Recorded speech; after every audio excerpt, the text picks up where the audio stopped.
What is up, guys? It is Styx here, and today I'm going to be going over a build for Destiny 2 Edge of Fate. This build is a bit of a work in progress because the new armor has only just dropped, so I made it with mostly my high-rolled old armor and then one of the new class items, combined with the new 3rd iteration scout rifle, which is currently bugged. This build will be combining making the most out of this with the still extremely strong prismatic warlock running a stasis and solar to combine with the current artifact mods and new gear that will be buffed damage wise.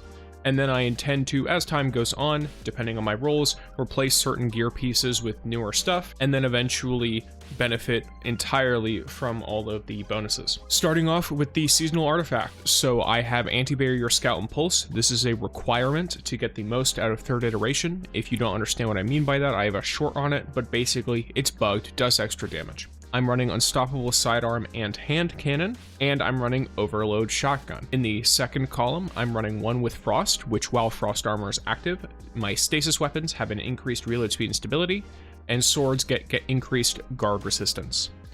In addition to this, I'm running Rapid Precision Rifling. Since I'm going to be using a Scout Rifle for my damage primarily, this makes it so rapid precision hits or final blows grant increased reload and reduced incoming flinch.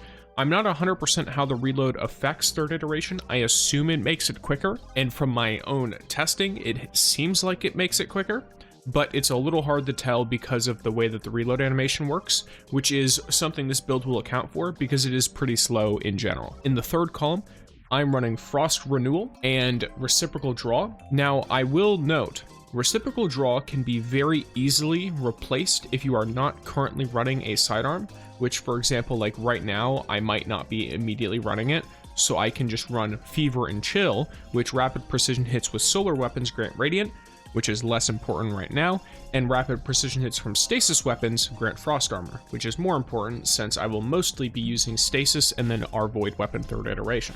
The 4th column, we're running Shoulder to Shoulder, which as long as 2 allies are within 15 meters of you, which is a huge distance by the way, you get a pretty substantial damage resistance. This is a go-to in any activity where you are running with 2 or more teammates. This is just extremely easy to use, and it's a very nice bonus, so it's just going to be something you can slap on and mostly forget about it. And then Elemental Coalescence. Defeating targets has a chance to create an elemental pickup matching your equipped super element.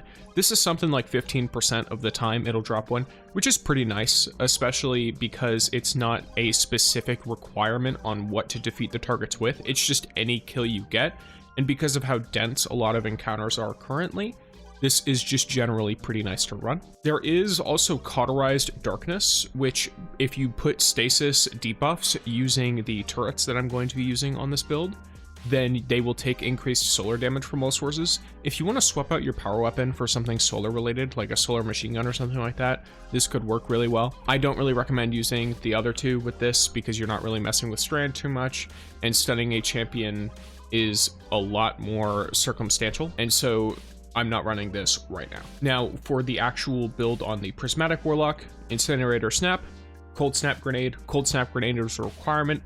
Incinerator Snap I'm trying to do to just take advantage of a bunch of the solar buffs.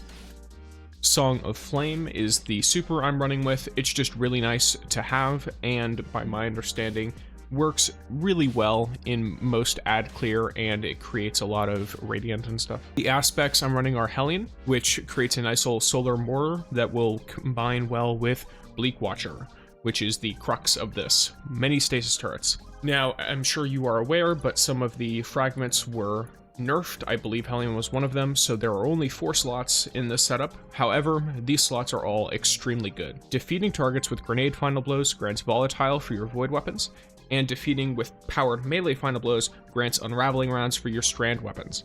This can be really nice because we are going to be potentially swapping out our kinetics slot for strand weapons, depending on the situation, so it's something to keep in mind. Facet of Awakening, rapidly defeating targets with light or darkness damage, or super final blows generates an elemental pickup for the matching damage type.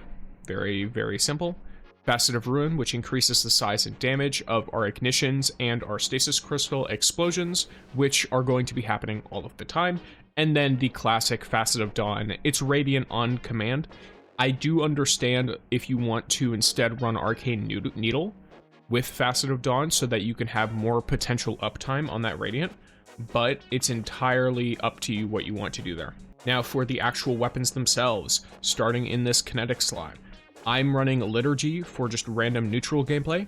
I'm running it with Chill Clip and with Rhyme Stealer because it's just pretty fun to run around and keep getting Frost Armor and then slowing targets. You can also very easily swap on something like a Stasis Sniper, which this one I've got rolled 4th times and Firing Line.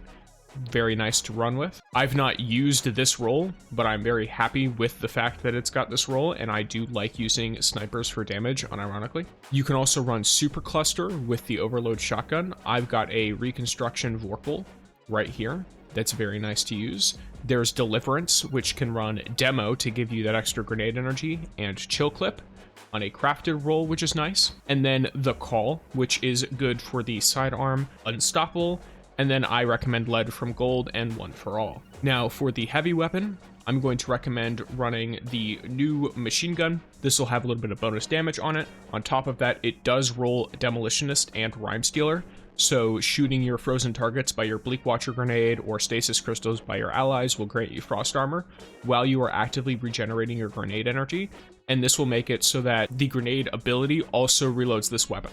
So it can really combine well, especially if you do happen to run not only the ulterior observation, but also something like Deliverance, because now every time you pop your grenade, it's going to reload. And then this weapon also has an auto reload function. It's just very slow. An alternative to this, if you want to run something that is more pure damage based, is you could run Edge Transit with Envious Assassin and Bait and Switch. Now for the exotic armor, we're running Osmiomancy, which as long as you have a Cold Snap grenade equipped, you get an extra charge and they recharge faster on hits. Now the Seekers Travel Farther, less important, but the Bleak Watcher is extremely nice with this because it lets you store up to 2 turrets at a time.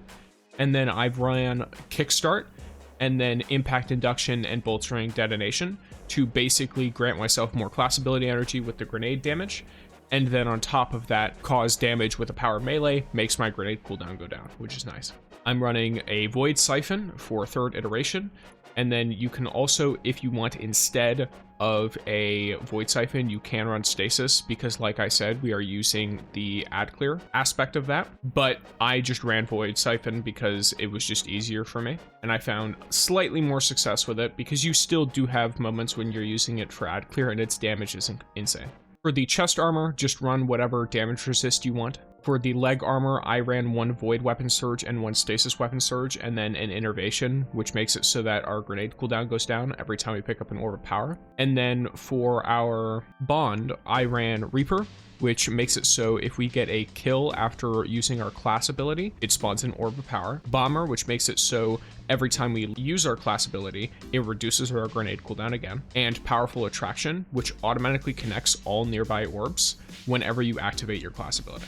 Overall, the stats you're going to want to go for are, I recommend at least 100% health. That is because you get way more health per orb than you would otherwise. And once you get the enhanced benefits, your shield recharge rate and health will start to go up. That is something I want this build to have a bit more of, is this health stat, but it's also equally important that you have exactly 100 grenade stat. These 3 points are technically kind of wasted because the damage is not why you're running Bleak Watcher. So by my understanding, once you are enhanced with this, it does nothing for you, or at least little to nothing. And at least 100 on the weapons. That is because the slow reload on 3rd iteration could be helped by this reload, and it's just straight extra damage. You could also run this as enhanced, which will increase your big ammo, which is, by my understanding, the heavy ammo. And then on top of that, it increases the damage of all of your weapons. So when you have that sort of stat split, and you've got all these weapons and all of this, you're good to run this build. It's very nice. I do want to eventually run it with certain armor sets, but I need to experiment more on that front. So this is a very start of expansion. Let's have some fun with this. And then for these other stats, I would recommend having them at least 30, because by my understanding, 30 is equivalent to having 0 before the expansion. and then 70 is equivalent to having 100 before the expansion. So they did squish it quite a bit, which means that you can't really go down to like 10 or 20 without it significantly enlarging your cooldowns. Like, look here, this is on 40 still, and it's nearly 90 seconds to get my melee ability off cooldown. So I do think that it is important that you keep these at least reasonable. And if you want a list of priorities, 100 grenade first, then you want at least 100 weapon, then you want as much health as you can get, and then you want to make sure that these 3 stats are not too low. But either way, if you enjoy this kind of content, feel free to subscribe, like, and comment for more, and peace, gamers.